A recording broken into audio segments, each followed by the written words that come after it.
mother's Nyawa, in my mother's Gumbaynggirr language. We're also Dangari. Shout out to my Dangari brother over here.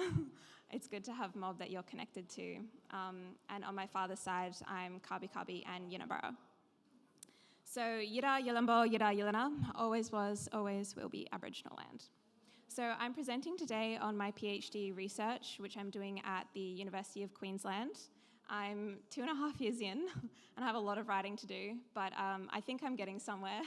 I figured out my conceptual framework, so I'll be presenting on that to you today to kind of showcase where my communities are at in terms of thinking about this relationship between country, climate, and health. And so, yeah, if you have any questions afterwards, please let me know. So yeah, this is a working title. I change it once every couple of months, but at the moment, it's looking at the relationship between the health of Wajar, or country, and Warubin, people, and the contribution that this relationship can have to environmental, climate, and health solutions.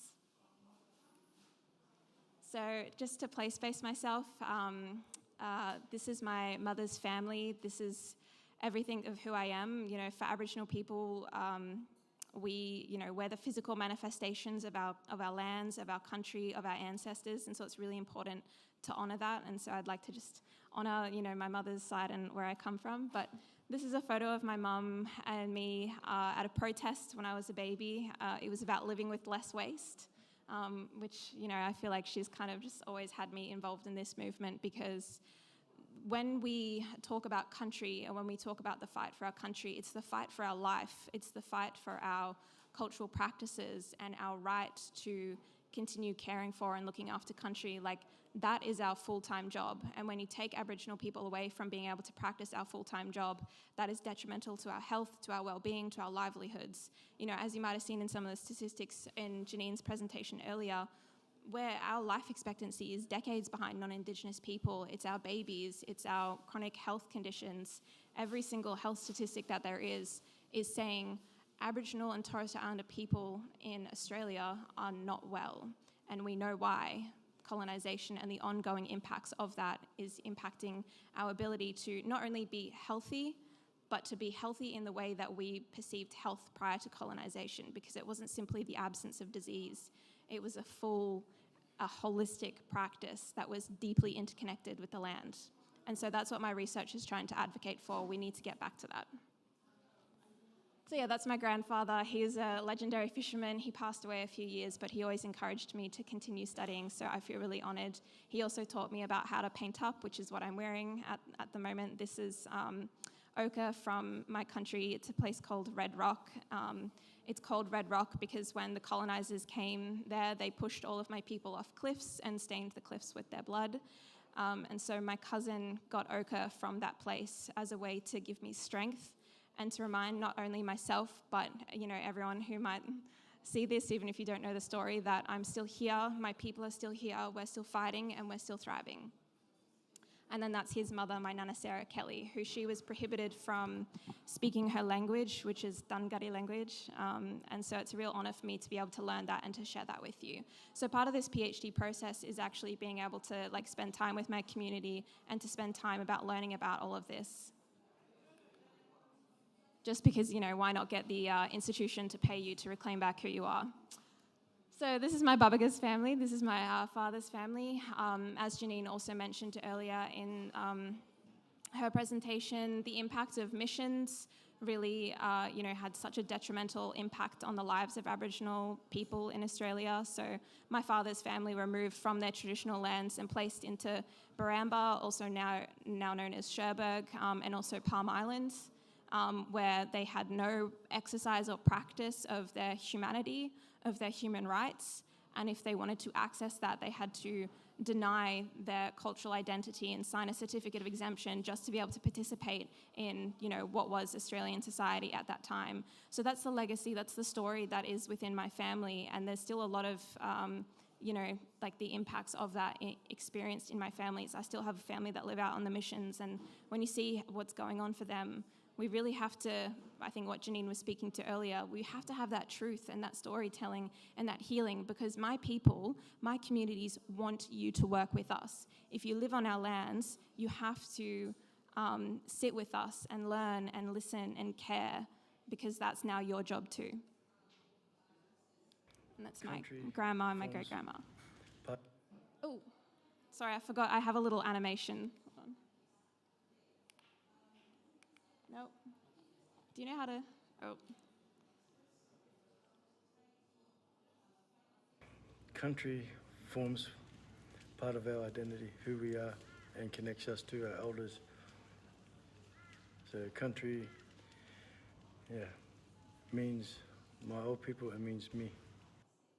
So that's one of my research participants. As I will eventually get into talking about my research, the first question I asked Mob was, what does country mean to you? Because if I want to look at what this relationship is, it's really important to understand, like, what does country mean in our hearts? And so one of the participants said, when I think about country, it means me, it means my old people. So a bit of background. My people have a Girawegem Yarangegu Waja responsibility to look after country, and it is our cultural and human right to exercise this. Practices, patterns, and indicators that tell us how to look after country are informed by ancestral knowledge systems and reflect this custodianship of healthy country, in turn promoting community and individual health and well-being. So while the Earth has always experienced a changing climate, the impacts of colonially induced activities has undisputably caused global warming and fueled rapid loss of anthropogenic ecosystems that has been carefully maintained by my people for over 65,000 years. This era of destruction is described as the Anthropocene. However, as Janine mentioned earlier, not all humans have contributed equally to this. First Nations people, we make up 6% of the world's population, but we contribute the least to greenhouse gas emissions and experience the brunt of climate change most severely.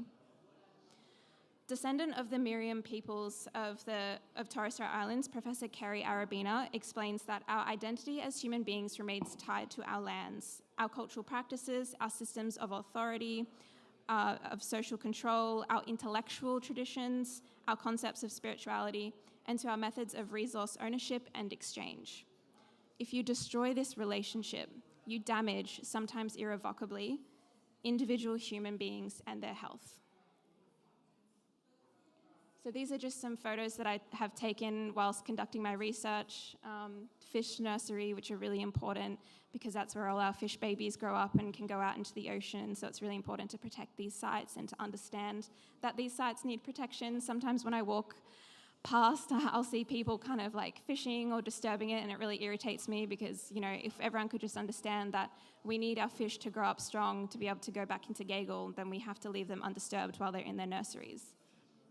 This is one of the cultural burns. Like when I go out and do my research, I'm like camping with all the rangers. I'm staying at my grandma's house. It's spending time with my people and on country. And yeah, these are just some of the photos that I've taken. So just in case you're not aware, which most of the mob here would be, but this is a map of Aboriginal Australia. We're made up of over 250 sovereign nations, each with our own laws, languages, ceremonies, traditions. And yeah, you'll see in a second where I come from.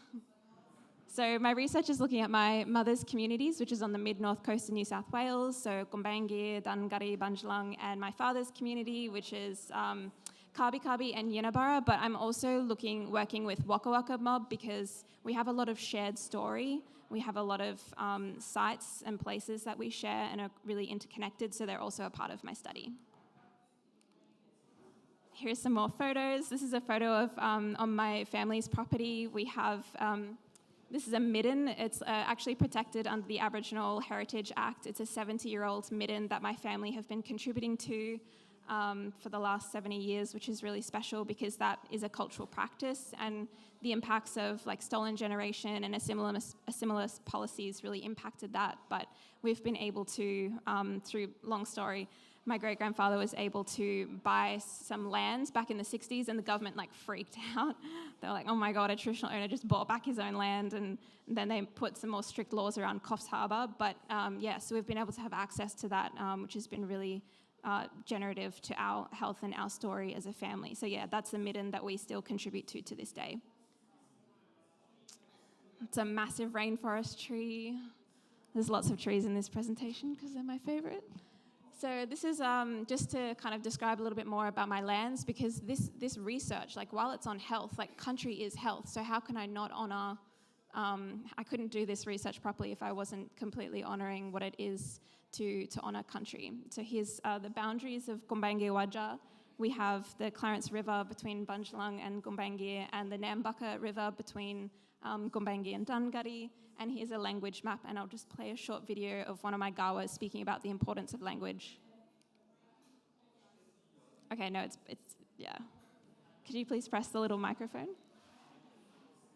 Oh, you can't press it?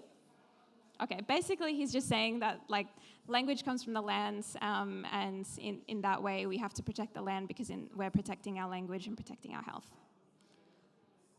Here's a map of Southeast Queensland. Okay, are we able to play this video? So this just kind of summarizes my research journey. It goes for about 3 minutes. See how gentle it is? It's just... This is on one of the burns. Yes,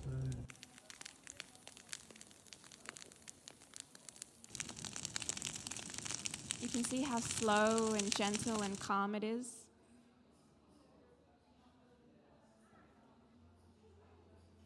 This is just me camping. You can see the white smoke is an indicator of the right fire because it's not, the carbon isn't combusting, and so it's, you know, that's actually releasing less emissions. This is at the Bunya Mountains.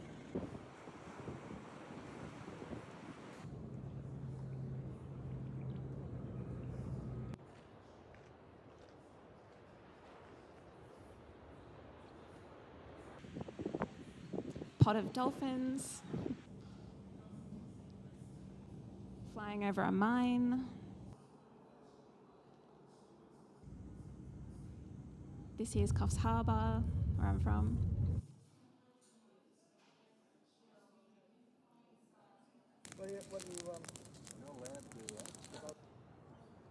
You can see through the country. You can see how clear it is. You can see right through the trees. That's what it should look like. And then on the other side, you can't see through it at all because it hasn't been burned. And so it's messy, it's bushy, it's crowded. None of the animals can move through. That's where I get other ochre. That was a whale breaching. That's me just watching the sunrise. This was camping with the rangers. There was a massive thunderstorm. Did you get it? It was pouring down with rain. But, you know, we bonded. It's all part of that relationality. This is starting a fire in the right way. So we had traditional owners put fire into country first before the rest of us burned. You can see here, it's so gentle, you can just walk over it. Sometimes I have like a cup of tea and I just walk around and figure out where I'm going to put my fire next. As soon as we start the fire, all of the birds fly over. And this is what I love. Whilst we have our job, all of the animals and all of the plants, they also have their job, and their job depends on us doing our job. Those birds have relied on that food source for 60,000 years, but that was the first time in 150 years that we were able to burn that country, that Waka Waka country. And so, you know, those birds are like sitting there waiting for us to do our job because they rely on that food source. And so this is why being able to practice our cultural practices is so essential to healing the land and to healing our people. And that's it. That's all there is. So that's what country means to me. Yeah, gentle. Okay, so the purpose of the study, well, I've got another 15 minutes left, is basically to reposition country as health. It's to reframe how we think about health. If health solutions aren't addressing the health of the environment, then it's not a 100% solution. It's a partial solution in my mind. I'm trying to build an evidence base for my countries and my communities, and advocating for our knowledges in the environmental, climate, and health spaces. So I have a three-pronged approach to my research, basically a conceptual framework, like what is this relationship, a measurement approach, how do we measure these indicators, how do we define the health of country and the health of people, and then policy application. Like now that we've established this, how then are we going to use this to create a change for my people? So the stakeholders involved in this is our elders, of course, because they have all of the knowledge, and to really honour that process of intergenerational knowledge transfer. We've also got knowledge holders who might not necessarily be a ranger and work on country, but they hold a lot of knowledge about our land, and then rangers who that's their job to work on country. So one of the rangers here, he's holding a bunya nut. This weighs 20 kilos. This is such a special place for Southeast Queensland mob. It's a place where we conducted ceremony. Bunya trees actually has been one of the most connective trees in my research, because it's found both on my father's lands but also my mother's lands, which are 600 kilometres away. And I'm not joking, ever since I started this research, I'm seeing bunya trees everywhere. And it's research, the country is guiding me. And why these trees are so special is because they're over 200 million years old. They're one of 3 trees that have existed on the continent of Australia since, the dinosaurs. And they are actually suffering at the moment through phytophthora. It's a really bad virus that's infecting all of the trees, and the bunya trees are dying. So we really have to do our absolute best to take care of these places, because they're very old, they're very ancient, and they're very, very important for not only us as people, but all of the animal and the plant life that rely on this ecosystem. So my methods, I use story work, I use photo voice, and just semi-structured follow-up interviews. I'm just going to talk to you about this middle photo because it's one of my favorite photos of the whole research, and this is where it really brings in that measurement approach. So essentially what you can see here is anthropogenic practices. This is the impact of putting fire in country. So everybody thinks that rainforests are really biodiverse, and they are. They've obviously got a lot of biodiversity, but actually grasslands are more biodiverse than the rainforest, and so we have to protect our grasslands because they protect endangered species that often, without our input, without us taking care of country, they will have nowhere to live and they will not exist anymore. So we have to protect our grasslands and protect our cultural practices. For example, on the over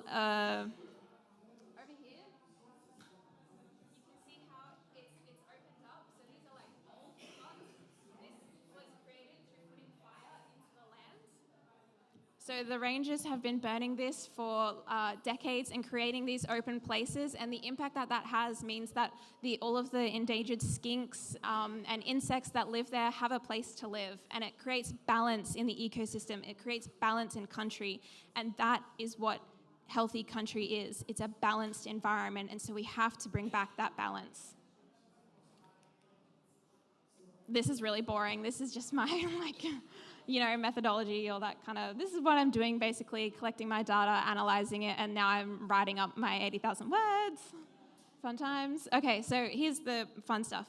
So when I asked participants, what does country mean to you? Resoundingly, everyone said, country is everything. Country is my life. Country is my life source, and that's why we have to protect it. Okay, so this is also the exciting part. I figured out my conceptual framework recently, which basically, I've been trying to think about. This is one of the most complex and sophisticated relationships that has ever existed on the face of the planet. Why? Because it's time-tested for 65,000 years. This relationship has protected and cared for country for such a long time. And so how do you summarize that in a thesis? I have no idea. No, I'll figure it out. I'm getting there. But essentially what I found is when my communities were talking about this relationship to the land and to our health, I was seeing certain patterns. And so this is what I'm going to present to you now with my remaining 11 minutes. So I found I did inductive analysis. I found 33 themes anyway.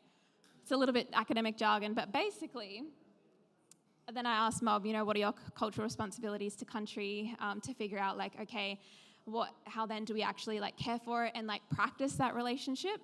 And I found that there's 4 pillars, there's 4 principles, and then there's 2 main practices that my people. So this is Gumbaynggirr, this is Mid-North Coast, and this is Southeast Queensland. These are, because there's infinite practices that you can do to take care of country, but this is just what my communities are, that's the predominant form. And then there's also infinite indicators, because country itself is a system made up of infinite interconnected systems. And that's what I'm trying to write about. So for Mid-North Coast, language was the predominant form of looking after country and then looking after our health. So that's something that's really important to my Gumbaynggirr Dangari community. And cultural burning or right fire is what's really important to my father's community, Southeast Queensland, is putting that right fire into the land. So you can see here, these are certain spot fires that are converging together. We know, like I can just look at this photo and know that this is a calm, this is a gentle, this is a right fire because of the way that it's like moving together. And like it's not very tall. It might look tall, but it's not very tall. It would only be like kind of here. But we always make sure that fire never goes above the waist anyway. And there's so many variables that go into understanding what it is to practice a cultural burn. It's not just simply fuel reduction or a mitigation burn. Like it's a cultural fire that is truly interconnected with the lands. And if we can understand that, and if non-Indigenous people can understand how we think about the land and how we think about health and country, I think we can get somewhere as a collective movement, all trying to achieve the same goal, which is that are we going to be here for another 65,000 years? And I don't think we will be if we do not honour Indigenous knowledges and Indigenous peoples and Indigenous human rights and the rights of our land, more importantly. So this is my framework. I noticed that my communities were talking about like this relationship to lands in 4 different ways. So there was like a country-to-country relationship. How does country speak to different countries? You know, I had Bundjalung and Gumbaynggirr next to each other. Like those systems are interconnected, but they're also different because they're different nations. Like Bundjalung's a whole sovereign nation. Gumbaynggirr is a whole sovereign nation. There's also interpersonal, like just how I would relate to each of you in this room, but also how I would relate to myself. There's a country-to-self relationship that we also have to think about and to honour and to understand in order to protect it. There's people-to-country, which is pretty straightforward. How do people relate to country? There's country-to-people. How does the land connect to us? How does it see us? How does it feel us? How does it know us? How does it trust us? And then a people-to-people, also pretty straightforward. So yeah, the principles that I found is that there's a relationship to country, looking after country, ancestors and old people, and passing on knowledge are the 4 main practices that 4 main principles that came out of my study, and then the 2 practices of fire and language. So essentially, this is Indigenous ways of thinking, being, and doing. You've got your ontology, your axiology, and your epistemology, basically. And then your paradigms, which is what I'm trying to change with this research. The outcome is like paradigm shifts, the way we think about environment, climate, and health. And then how we can then apply that to policy and make change. That is truly honouring country and truly honouring First Nations peoples. So I'm going to show you this in a photo because this looks a bit scary. I get that. So, sorry, this looks even scarier. There's a lot of arrows, which just shows like it's all extremely connected. But anyway, this here summarizes this conceptual framework that I'm talking about. So when I think about a country-to-country relationship, I know in this burn that the emissions here that we produced in this burn are not going to affect Sky Country in a bad way, because you can see the white smoke and the black ash tells me that it was a cool burn, that it was gentle, and that the carbon didn't combust and reach its full angry capacity, which you see in wildfires. When you see in hot, destructive fires, you have black smoke and white ash. That's a bad fire. That scorches the earth, that kills animals. It kills trees to the point where they can't rejuvenate, they can't come back. And when that happens, it is so heartbreaking because it takes a lot to truly kill a tree through fire. So yeah, you can see in here there's a country-to-country relationship. Country to people, country's telling us, I'm not well, I'm sick. You can see here the ranger bending over. He's picking up a thick wad of grass. As I said before, those lands hadn't been burned in over 150 years, and so there was a high fuel load up. So all of the little animals that rely on that as an ecosystem, they can't move through country safely. They can't access their homes or where they live. They're displaced.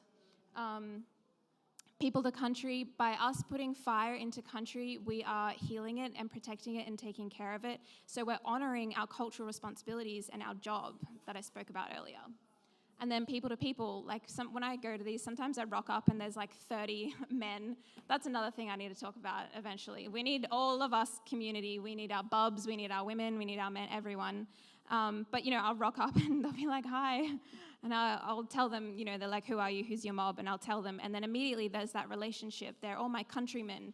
And so that's healing relationships as well. When we do these practices, everyone's having a good time. We're camping together. We're laughing together. We're yarning until 2 a.m. Around the campfire. And it's a really beautiful and healing experience. And that's what it feels like when you take care of country. It takes care of you. So yeah, this is all I could probably keep going, but I might just save some room for some questions. I don't know, these are some more photos. This is an overview of my thesis. These are some of the articles that I wrote last year when I attended COP for the first time. That's that climate change discussion paper Janine was talking about. Some of the things I've been up to. Presented at an Indigenous climate conference in Minnesota last year. Presented at this is just some things. Anyway, Darandang, thank you. Does anyone have any questions? Because that was kind of a lot that I put on you.